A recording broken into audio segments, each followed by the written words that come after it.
Hi, Nikki! This is Bianca Gonzalez. Gusto kong magpasalamat sa iyo sa lahat ng iyong suporta sa pag-screenshot mo ng mga Pinoy Big Brother episodes lahat ng araw na nandun ako, sa pakikinig sa Paano Ba To The Podcast at sa pag-post tungkol dito. Baka isipin ng iba na maliit na bagay, pero sa akin sobrang malaking bagay talaga, and I appreciate you so much. Sana ay ma-meet kita someday.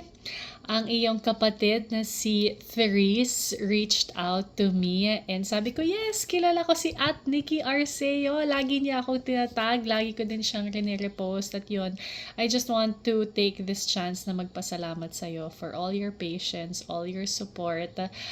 Nakakatuwang isipin na may taong nakatutok sa mga ginagawa ko.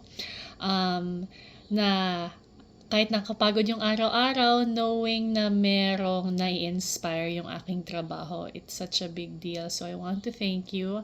I want to greet you and your whole family a Merry Merry Christmas. Sana ay maging meaningful at restful itong holiday season para sa inyo.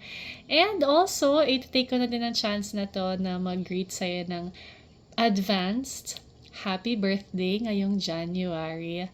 Sana pagpalain ka lalo ng Diyos with all of your heart's desires, to give you and your loved ones good health, and na mapagpatuloy mo lahat ng mga gustong-gusto mong gawin in life. So again, Merry Christmas, Happy Birthday, and maraming salamat!